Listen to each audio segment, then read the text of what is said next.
नमस्कार दोस्तों, आज के इस वीडियो में आपका स्वागत है। आज का टॉपिक है कक्षा 9 अध्याय 1। अध्याय 1 के अंतर्गत हम लोग देखेंगे संख्या पद्धति। संख्या पद्धति में है उदाहरण 4, क्योंकि हम लोग उदाहरण 3 तक बना चुके हैं, जिसका लिंक वीडियो के डिस्क्रिप्शन में दिया हुआ है, आप वहां से देख सकते हैं। तो चलिए उदाहरण 4 में क्या कहा गया है। वास्तविक संख्या रेखा पर √3 का स्थान निर्धारण कीजिए। तो स्थान निर्धारित करने के लिए हमें कुछ चीज़ों की आवश्यकता पड़ेगी, जैसे एक डेढ़ सुई, उसके बाद चंद्रमा, स्केल और पेंसिल। तो चलिए शुरुआत करते हैं।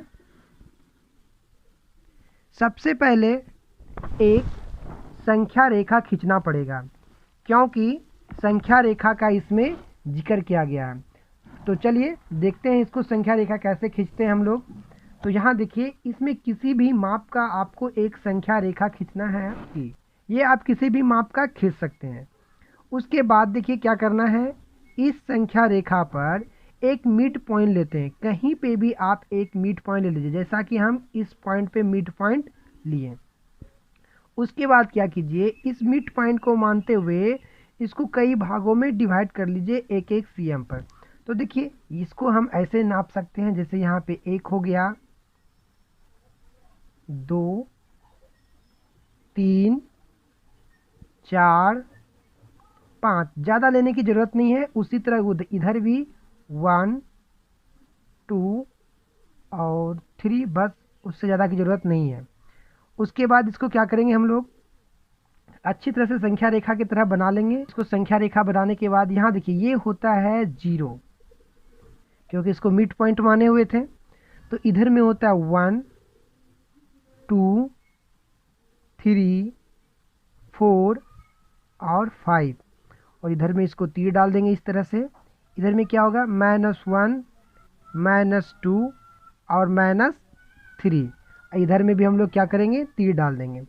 तो अब यहाँ पर एक चीज़ हम लोग को देखना होगा कि इसमें तो हम लोग 1 और 2 ले लिए।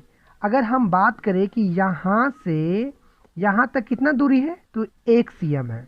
तो 1 सीएम जितना हम लोग इधर लेंगे, उतना ही 1 सीएम ऊपर लेंगे, वो भी लंब। तो चलिए पहले उसको लेते हैं, कारण को हम बाद में समझेंगे पिक्चर बनाने के बाद। तो देखिए 1 सेंटीमीटर लेना था हमको ऊपर, तो इसको 90 डिग्री एकदम पूरा करते हुए हम 1 सेंटीमीटर ऊपर की ओर ले लेते हैं। ऊपर की ओर लेते हुए तो देखिए हम लोग के पास क्या हो गया, यहाँ से यहाँ 1 सेंटीमीटर और यहाँ से यहाँ भी 1 सेंटीमीटर। उसके बाद इस पॉइंट को इस पॉइंट से मिला देते हैं। तो चलिए देखते हैं मिला करके क्या होता है। देखिए सही है। तो इसको हम लोग क्या किए, यहाँ से ऐसे करके मिला दिए। चलिए मिल गया। अब आप देखेंगे कि आपके पास एक समकोण त्रिभुज बन गया। आप इसका नाम भी रख सकते हैं। जैसे हम इसका नाम अभी नहीं रखेंगे, क्योंकि इसमें और भी काम करेंगे जिसमें दिक्कत हो सकती है। तो फिलहाल इतना ही रहने। ये समकोण त्रिभुज हो गया। समकोण त्रिभुज में देखिए ये हम लोग का आधार हो गया, और ये हो गया हम लोगों का लंब, और ये हो गया कर्ण। तो हम लोग जान रहे हैं कि ये हम लोग का 1 सीएम और ये भी 1 सीएम है। तो कर्ण कितना होगा देखते हैं।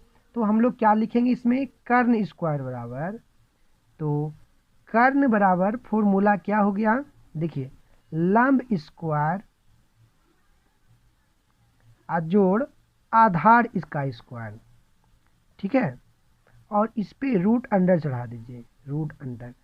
तो यहाँ पे हम लोगों का ये कितना था, 1 था आधार, लंब भी 1 था। तो ये लंब 1, तो 1 का स्क्वायर हो गया, आज जोड़ आधार कितना था, 1, तो इस पे भी 1 का स्क्वायर हो गया। तो ये कितना हो गया, देखिए रूट अंडर 1 जोड़ 1, तो बराबर कितना हो गया, रूट अंडर 2। तो कहने का मतलब मेरा है कि इसका वैल्यू कितना निकल गया, तो इसका वैल्यू निकल गया हम लोग का √2।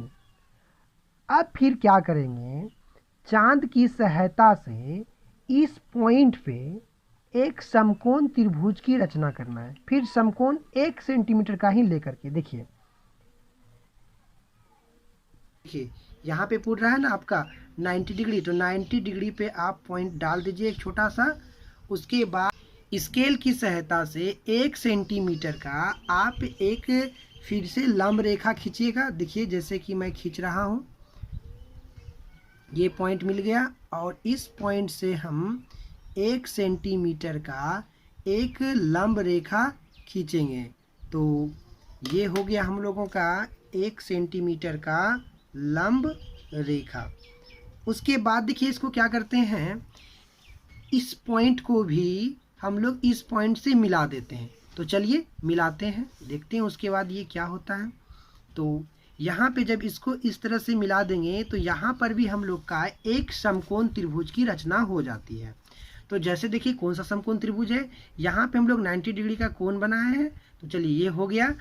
अब क्या करेंगे हम लोग, ये √2 है, इस साइड का वैल्यू कितना है √2 और इस साइड का वैल्यू कितना लिए हम लोग 1 सेंटीमीटर लिए हैं।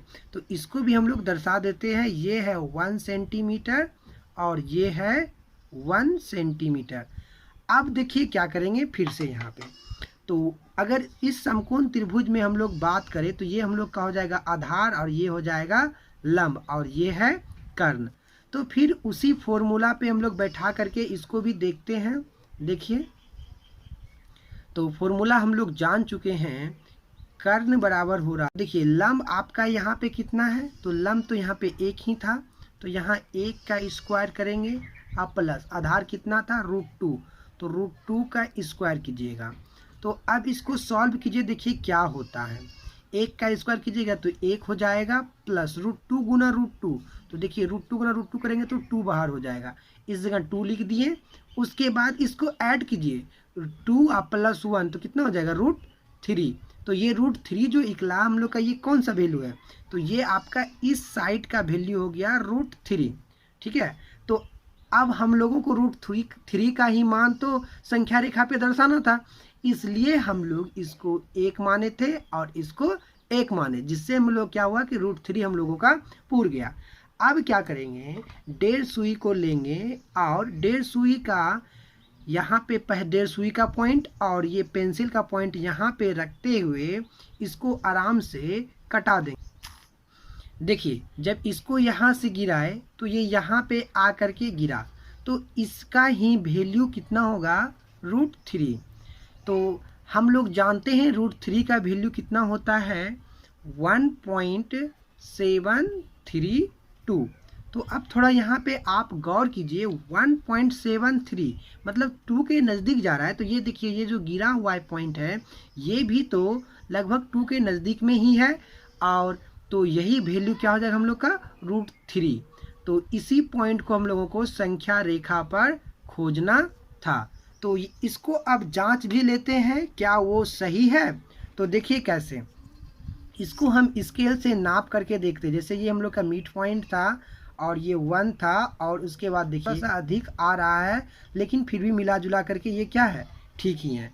तो इसी तरह की और भी ज्ञान संबंधित वीडियो पाने के लिए चैनल को सब्सक्राइब करें एवं वीडियो को लाइक करें। अगर आप हिस्ट्री का वीडियो देखना चाहते हैं तो डिस्क्रिप्शन में लिंक दिया हुआ है, क्लास 9 का 1 से लेकर के 8 तक के सभी वीडियो अपलोड कर दिए गए हैं।